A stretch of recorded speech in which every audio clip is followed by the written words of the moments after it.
आज के समय में सोशल मीडिया पे ऐसा कंटेंट चल रहा है जिसे देखकर मेरी आंखें फटी की फटी रह जाती हैं। एज अ गर्ल मुझे शर्म आ जाती है, लेकिन जो लोग बना रहे हैं उनको शर्म नहीं आती। और आज मुझे लगा, मतलब आज नहीं, मुझे बहुत टाइम से लग रहा था कि मैं आप लोगों के साथ इस टाइप की वीडियो शेयर करूं। और मैंने काफी सारा टाइम निकाल के कुछ ऐसी वीडियो कलेक्ट भी करी हैं जो मैं आज इस प्लेटफॉर्म पे यानी आपके सामने साझा करने जा रहे हैं, और उसे देखकर आपका क्या कहना है आप भी जरूर बताइएगा। आजकल के टाइम में ये बात तो कंफर्म है कि कोई भी लोग यानी जो जनरेशन आने वाली है और जो चल रही है वो सीधे रास्ते पर यानी लंबा रास्ता पकड़कर अर्निंग तो करना ही नहीं चाहेगी। उसको चाहिए बस थोड़ा सा झुकें और अपने आप को एक्सपोज करें और पैसा कमाना स्टार्ट कर दें। यही चीजें लोगों के माइंड में भर चुकी है ना? तो चलिए कुछ क्लिप्स देखते हैं।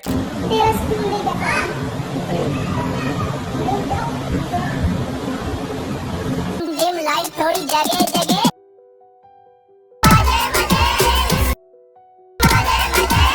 मैं कुछ दिन पहले अपने बॉयफ्रेंड से मिलने गई थी। उसके बाद रास्ते में तबीयत बहुत खराब चल रही है। मैंने अपने दोस्त से पूछा तो उसने बताया कि मैं शायद प्रेग्नेंट हूँ। आजकल मदर एंड सन जैसे पावन रिश्ते को भी संतूर मॉम हैशटैग लगाकर कुछ लोग जो है वो बदनाम करने पर तुले हैं और इसमें बेशर्मी की सारी हदें क्रॉस कर दी हैं। 4-5 साल पहले इंस्टाग्राम पर इस तरह की कोई बीमारी नहीं थी, यानी बहुत नॉर्मलाइज था सब कुछ। लेकिन उसके बाद में इंस्टाग्राम पर आता है एक रील नाम का एक बहुत बड़ी बीमारी, जिसे एक्चुअली बीमारी कहना चाहूंगी कि लोगों ने इसके चक्कर में अपना करियर, अपना फ्यूचर सब तबाह कर दिया। उसके बाद इस जगह पर आने लगे डांस के कंटेंट। यस, सब लोगों को म्यूजिकली यानी वीडियोस बनाने का शौक हो गया। कोई भी म्यूजिक प्ले करते और उस पर डांस के कुछ स्टेप्स करके दिखाते, कुछ सेंसिबल होते, लेकिन धीरे धीरे ये सेंसिबिलिटी खत्म होते होते कहां पहुंच गई? वल्गैरिटी की तरफ।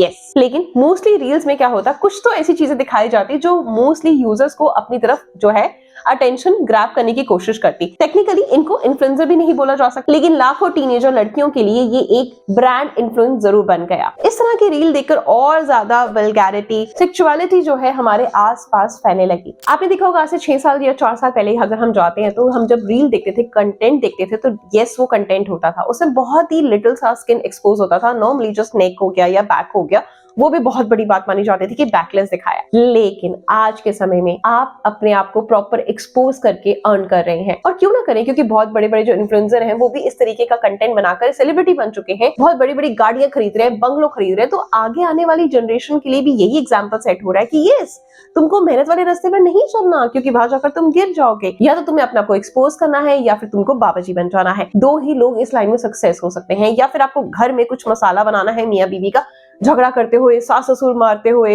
या वो जो है सास ससुर बहू को मारे हैं, बहू सास ससुर को मारी है। सिर्फ यही चल रहा है और इससे लोग अंधाधुंध पैसा कमा रहे हैं, और बाकी लोग भी यही सोचते हैं और यही उनकी मेंटालिटी बन चुकी है जनरेशन की कि घंटों किताबों पे बर्बाद करने से अच्छा है फिर भी हम जीरो पे खड़े रहे। तो ये कैमरा लगाया जाए और उसके बाद अपने कपड़े उतारे जाए। इस तरीके का कंटेंट बहुत ज्यादा तेजी से बढ़ने लगा है।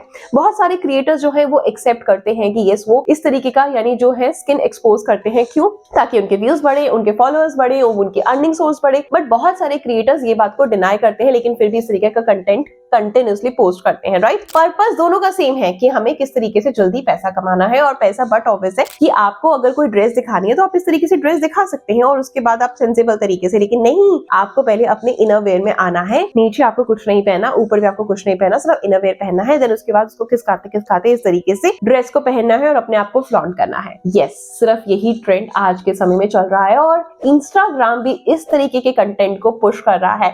ये मैं नहीं बल्कि एक स्टडी में खुद प्रूफ हुआ है कि इंस्टाग्राम जो है, जो सेमी न्यूडिटी है यानी जो इस तरह की एक्सपोज कंटेंट है, उनको वो ज्यादा पुश करता है, उनको आगे लेकर ज्यादा चाहता है। चीजें सेट होती है, जो वो चीजें ज्यादा पुश होंगी उनके व्यूज ज्यादा बढ़ेंगे। तो जो नॉर्मल मेहनत कर रहा है बेचारा क्रिएटर, वो क्या करेगा? आखिरकार थक हार कर बैठ जाएगा, डिप्रेशन में चला जाएगा, या फिर सुसाइड कर लेगा, या फिर वो भी अपने नेक्स्ट डे कपड़े उतार देगा और इस लाइन में, इस भीड़ चाल में घुस जाएगा। आपने देखा होगा सारी हदें सिर्फ यही नहीं रुकी, बल्कि आज के लोग बहुत ज्यादा इस टाइप का कंटेंट बना रहे हैं कि ससुर बहू और उसके साथ साथ मॉम और बेटा, संतूर मॉम के नाम से ये जो लेडी फेमस है, ये इस टाइप का कंटेंट बना रही है जिसके बाद इनको भी लिखना पड़ता है मॉम और सन, क्योंकि यस ये जानते हैं कि अगर ये मॉम और सन का टैग नहीं लगाएंगे तो लोग इन्हें गलत समझेंगे, क्योंकि कंटेंट ही इतना इनका महान है कि गलत कोई क्यों नहीं समझेगा। इनफैक्ट जो रियल में बॉयफ्रेंड गर्लफ्रेंड भी इस हद तक नहीं जाएंगे ऑनलाइन, ऑफ कैमरा कोई भी रिलेशन हो, यस, लेकिन वो ऑन कैमरा एक्सपोज नहीं करेंगे, बट ये एज अ मॉम और सन होकर वो चीजें एक्सपोज कर रहे हैं, वो चीजें ऑन कैमरा दिखा रहे हैं और सो कॉल्ड अपना मॉम और सन का टैग लगा रहे हैं। मतलब बेशर्मी की सारी हदें पार कर रखी हैं और उसके बाद अपने आप को दिखाते हैं कि हम बहुत ही पाक साफ है, बहुत अच्छा कंटेंट बना रहे हैं। जानना चाहती हूँ उस बच्चे को कहीं आप कोई किसी मीडिया के थ्रू या उसको स्पेशली एक प्यार से बिठाया जाए और पूछा जाए कि यार सच में तुम इस तरीके का कंटेंट अपनी मदर के साथ बनाना चाहते हो, या तुम्हारी मदर जो है संतूर मॉम के नाम से जो फेमस है ना, सो कॉल्ड, तो वो आपको फोर्स करती है। बट मुझे ऐसा पर्सनली क्यों लगता है, क्योंकि मतलब इनके स्कूल में बुलिंग नहीं होती होगी, या ये कॉलेज जाएंगे तो बुलिंग नहीं होगी, या कल को इनको लड़की ढूंढनी होगी, एक अपना प्रॉपर फैमिली सेटल करनी होगी, तब इनको शर्म नहीं आएगी कि ये जो चीज अपनी वाइफ के साथ आगे करने वाले हैं वो अपनी मॉम के साथ रील्स में कर चुके हैं, वो भी पूरी दुनिया के आगे। तो आपको क्यों लगता है कि इस तरह का कंटेंट बनाना क्या सही है, या उनके आगे जो बच्चे होंगे, यानी जो उनका बेटा है, जब उसके आगे जनरेशन बढ़ेगी तो वो क्या कहेंगे कि फादर आप मदर के साथ क्या कर रहे थे? मतलब किस तरह की वो आगे एग्जाम्पल सेट कर रहे हैं जनरेशन के लिए।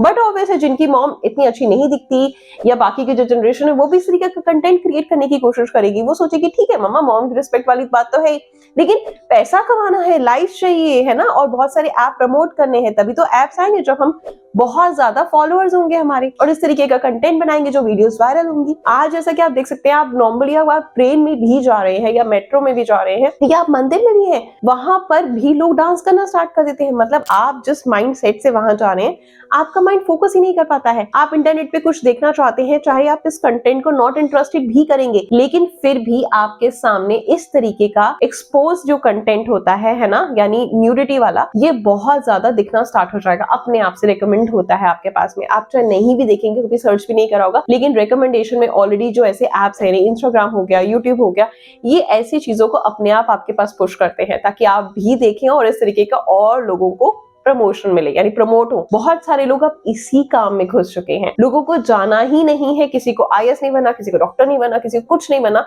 सबको क्रिएटर बनना है। यस, और आज जो मैं आपको आगे बताने वाली हूँ इस वीडियो में, वो तो आपको चौंका कर रख देगा। अभी कुछ मैं आपको कंटेंट दिखाने वाली हूँ और वो इतना ज्यादा अजीब है कि आप देखकर हैरान हो जाएंगे। वो लड़की किस तरीके से एक्सपोज कर रही है, चीजें को बता रही है, प्रेजेंट कर रही है कि वो वॉक करने गई सुबह, उसको क्या मिला और क्या मिला वो आप खुद देख सकते हैं। सुबह सुबह मैं टहलने गई थी और मुझे ऐसा लगा जैसे झाड़ियों के पीछे कोई बैठा हुआ है। मैंने जब पास जाके देखने की कोशिश की तो वहाँ पर कोई भी नहीं था।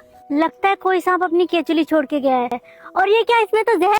आपने चीजें देखी कि वो क्या चीजें दिखा रही है, और आपने इसकी व्यूज देखे कितने ज्यादा है, कितने ज्यादा लाइक है। और जब ये लाइक की रेशो होती है, जो व्यूज की रेशो होती है ना, ये 101% जो टीनेज होते हैं ना, गर्ल्स एंड बॉयज, उनकी होती है। यस, तो हम बात करने वाले हैं कंटेंट को लेकर। आपने देखा कि किस तरीके का वल्गर कंटेंट आज के टाइम में हम सबके आगे परोसा जा रहा है, और इनफैक्ट हम ही कहीं ना कहीं उसमें कुछ ना कुछ इंटरेस्ट दिखा रहे हैं, है ना। जो हमारा पहले माइंडसेट था कि हम कुछ स्पिरिचुअल सुनना चाहते थे, उसमें थोड़ा सा टाइम स्पेंड करते थे, लेकिन आजकल हम वही टाइम स्क्रॉलिंग में बिता रहे हैं। जो पहले टाइम अपनी हम फैमिली के साथ बैठ के बिताते थे, वही बच्चे आजकल स्क्रॉलिंग में और रील्स बनाने में बिता रहे हैं। तभी तो उनका माइंड सेट बिल्कुल डिफरेंट हो चुका है। आजकल की जनरेशन की जो माइंड है वो बिल्कुल अलग है। पहले हम अपने पेरेंट्स के साथ थोड़ी देर डिनर करते थे, कुछ मम्मा अच्छी बातें बताती थी, कुछ दादी बताती थी, कुछ पापा बताते थे, कुछ बाकी के रिश्तेदार बताते थे। लेकिन आज के समय में 4 लोग भी अगर घर पर है तो चारों के चारों मोबाइल में बिजी होंगे। कोई अपना किचन कंटेंट बना रहा होगा, बच्चे अपना कंटेंट बना रहे होंगे, फादर अपना कुछ और ब्लॉगिंग कर रहे होंगे। आज के टाइम में सिर्फ वल्गैरिटी है, और आज के टाइम में सोशल मीडिया एक ऐसी बड़ी चीज बन चुकी है जहां पर आप बहुत सारे इंस्टाग्राम ऐसे हैंडल देखेंगे, यानी ऐसे क्रिएटर्स देखेंगे जो नॉर्मली हल्का सा हक करते हुए दिखा रहे हैं फोटोज, ठीक है, ऐसे कपल्स हैं, और उसके बाद वहां पर पेड वो साफ लिख कर रखते हैं। यानी वो ऐसे ऐप को प्रमोट करते हैं जहाँ उनकी प्रॉपर वीडियोज होती हैं, आप उनको परचेज कर सकते हैं, बाय कर सकते हैं। इस तरीके का खुला कंटेंट बिक रहा है। और एक तो फॉरेनर ने क्लेम भी करा है कि उसने एक साल में $4 मिलियन कमाए हैं, क्योंकि लोग उसको जो भी वो इस तरह की फोटो, न्यूड फोटोज या न्यूड वीडियोस देती है, उसके लिए उसको चार्जेस मिलते हैं। तो आप छोटे छोटे उनके क्लिपिंग्स देखेंगे, वो ऐसे ऐप को प्रमोट करते हैं जहां पर जब उस ऐप को आप क्लिक करेंगे तो बहुत सारे लोग मेंबर्स होते हैं, और अगर आप उस पर्टिकुलर क्रिएटर को देखना चाहते हैं बिल्कुल विदाउट क्लोज, तो यस, आप वहां पर इतना रुपीस देकर उसको देख सकते हैं। या वो जो भी एक्टिविटी कर रही है, सिड्यूस करने की कोशिश कर रही है, जो भी वल्गैरिटी दिखा रही है, वो वहां पर आप as a paid member join कर सकते हैं और उसका आगे का लेटेस्ट कंटेंट देख सकते हैं, वो किसके साथ इन्वॉल्व हो रही है, किसके साथ नहीं हो रही। मतलब ये प्रॉपर चीजें दिखाई जा रही है, और सोशल मीडिया भी उनको आगे प्रमोट कर रहा है, क्योंकि यही टाइम चल रहा है। तो हर कोई, सोशल मीडिया भी यही चाहता है कि वो भी इस रेस में आगे रहे, बाकी सब जो भी चीजें चल रही हैं उन सब में उसका नाम आगे रहे। इंस्टाग्राम बहुत आगे है, यूट्यूब बहुत आगे है, हर चीज बहुत आगे चल रही है। बस आई होप कि मेरी इस वीडियो पे कोई क्लेम ना आ जाए। यही मैं चाहती हूँ कि डिलीट ना हो जाए, तो डिलीट होने से पहले मेरा इस वीडियो को जरूर देख लें। और मैं किसी को ब्लेम क्या ही करूं, क्योंकि पेरेंट्स खुद इसमें इन्वॉल्व है। वो एक ब्लॉगिंग चैनल के नाम पे अपने बच्चों के साथ चाइल्ड लेबर करवा रहे हैं, क्योंकि उनको भी इन्वॉल्व कर रहे हैं। उनका भी माइंडसेट ऐसा हो चुका है कि पढ़ रहे हैं तो दिखाना है, खा रहे हैं तो दिखाना है, हर चीज करते हुए दिखाना है। तो उनका पढ़ाई से कहीं ना कहीं बिल्कुल माइंड हटता ही जा रहा है। वो सिर्फ और सिर्फ कंटेंट की तरफ ध्यान दे रहे हैं। उनको कितनों ने देखा, उनको भी उसी चीज से अटैचमेंट होती जा रही है, और धीरे धीरे जो देश का फ्यूचर है वो बिल्कुल डूबने वाला है। आजकल के टाइम को देखें तो यस, डूबने वाला है। कलयुग आ चुका है, क्योंकि कलयुग की ही अपनी चरम सीमा पर है, जहां माँ बेटा इस तरह के कंटेंट्स बना रहे हैं। आप किसी भाई बहनों को देखोगे तो वो आपस में शादी कर रहे हैं। कुछ भी चीजें हो रही हैं वो इसलिए हो रही है क्योंकि आसपास का हमारा माहौल ही इतना गंदा हो चुका है। इनफैक्ट अगर आप अपनी फैमिली के साथ मेट्रो में जा रहे हैं और आप गर्ल्स कोच में नहीं, आप नॉर्मल कोच में ट्रैवल कर रहे हैं, तो वहां भी इतने हग और इतने किसेस चलते हैं, एकदम से ऐसे पूरे कडल्स में बैठे रहेंगे, इतने आपस में इन्वॉल्व होते हैं, आंख भर के भी उनको नहीं देख सकते हैं। आपको खुद को शर्म आ जाएगी, है ना। तो बस यही जनरेशन है। अब हम पे डिपेंड करता है, एज अ पेरेंट्स डिपेंड करता है कि हम आगे वाली जनरेशन को कितना अच्छा गाइड कर सकते हैं, कितना ज्यादा हम उनको सोशल मीडिया से दूर रख सकते हैं, स्पिरिचुअल की तरफ उनको लेकर जा सकते हैं। क्योंकि अगर आपके बच्चे ओवर स्मार्ट बन रहे हैं तो यस, उनकी प्यूबर्टी टाइम भी बहुत पास आ रहा है। मतलब as a boy as a girl, आप समझ रहे होंगे कि मैं किस चीज के बारे में बात कर रही हूँ। तो उनका वो टाइम जो एटलीस्ट एक नॉर्मल गर्ल का 18 ईयर्स में आता था, मतलब हम लोगों का 17-18 में आया था, बट अब वो 11-10 या 5th स्टैंडर्ड के बच्चे हैं तो भी उनको वो चीजें फेस करनी पड़ रही है। अब आप समझते हैं कि मैं क्या कहना चाहती हूँ। बाकी मिलते हैं कल कुछ ऐसे ही वीडियोस में, और आपका क्या कहना है इस पूरे कंटेंट, इस पूरी वीडियो के बारे में मुझे कमेंट सेक्शन में जरूर बताना। आप कौन से कैटेगरी में बिलोंग करते हैं, आपको क्या लगता है क्या क्या चेंजेस होने चाहिए, वो जरूर बताइएगा। Good luck.